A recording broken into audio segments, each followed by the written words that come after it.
भूकंप एक ऐसी आपदा है जो बताकर नहीं आती, और अगर ऐसे में आपके अपने कहीं अकेले फंस जाएं, तो क्या होगा। अगर आप समझदार हैं तो आपदाओं से कैसे बचा जा सकता है, ये जानकारी जरूर रखें। साथ ही हमारी आपको यही सलाह है कि आज की वीडियो में भूकंप से बचने के लिए बताए गए सुझावों को खुद तक सीमित ना रखें, क्योंकि हो सकता है कभी ऐसी आपदा आ जाए और आप मदद के लिए अपने घर पर मौजूद ना हो।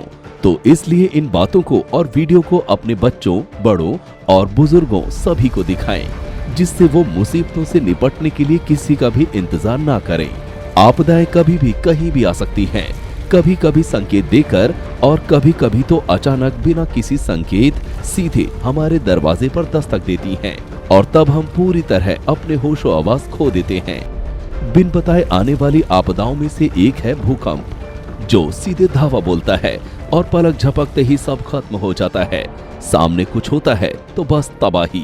कुछ आपदाओं में जान माल का ज्यादा नुकसान तो इसलिए भी हो जाता है क्योंकि आधे से ज्यादा लोगों को तो यही पता नहीं होता कि उन्हें ऐसी स्थिति में करना क्या है। कुछ लोग सोचते हैं जब मुसीबत आएगी तब की तब देखी जाएगी, और अगर आप भी ऐसा ही सोच रहे हैं तो ये बात समझ लीजिए, आप बहुत बड़े खतरे को अपने लिए निमंत्रित कर रहे हैं।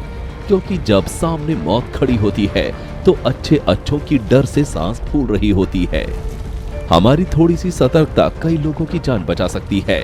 जब कभी भूकंप के झटके महसूस होते हैं तो लोग अक्सर सामने जो भी मिलता है उससे खुद को और अपनों को बचाने की कोशिश करते हैं, और ऐसी अफरा तफरी में जान माल की हानि ज्यादा होती है। लेकिन आज के इस वीडियो में हम आपको बता रहे हैं वो आसान तरीके जिससे आप भूकंप से खुद को सुरक्षित रख सकते हैं।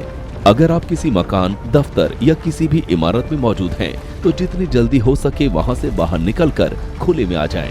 और अगर आपके आसपास कोई खुला मैदान हो तो उस मैदान की ओर भागें। भूकंप के दौरान खुले मैदान से ज्यादा सुरक्षित और कोई जगह नहीं होती।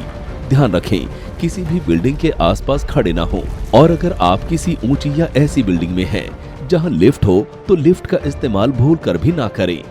ऐसी स्थिति में सीढ़ियों का इस्तेमाल करना बेस्ट ऑप्शन है। हो सके तो अपने घर के दरवाजे और खिड़कियों को खुला रखें। घर के सभी बिजली स्विच ऑफ कर दें। अगर बिल्डिंग बहुत ज्यादा ऊंची है या फिर आपका तुरंत उतर पाना मुमकिन नहीं है, तो सबसे जरूरी है कि बिल्डिंग में मौजूद किसी भी मजबूत टेबल, ऊंची चौकी, बेड या फर्नीचर के नीचे बैठकर हाथ से सिर और चेहरे को बचाएं।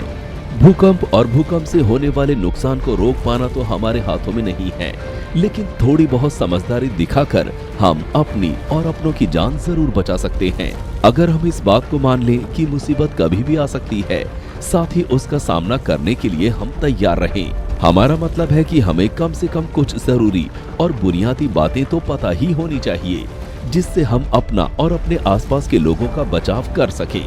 भूकंप के दौरान लोगों को इस बात का ध्यान रखना चाहिए कि वो अपने आसपास हल्ला करके लोगों के बीच डर का माहौल न बनाएं और किसी भी तरह की अफवाह न फैलाएं, क्योंकि ऐसे कारणों से स्थिति और बुरी हो सकती है।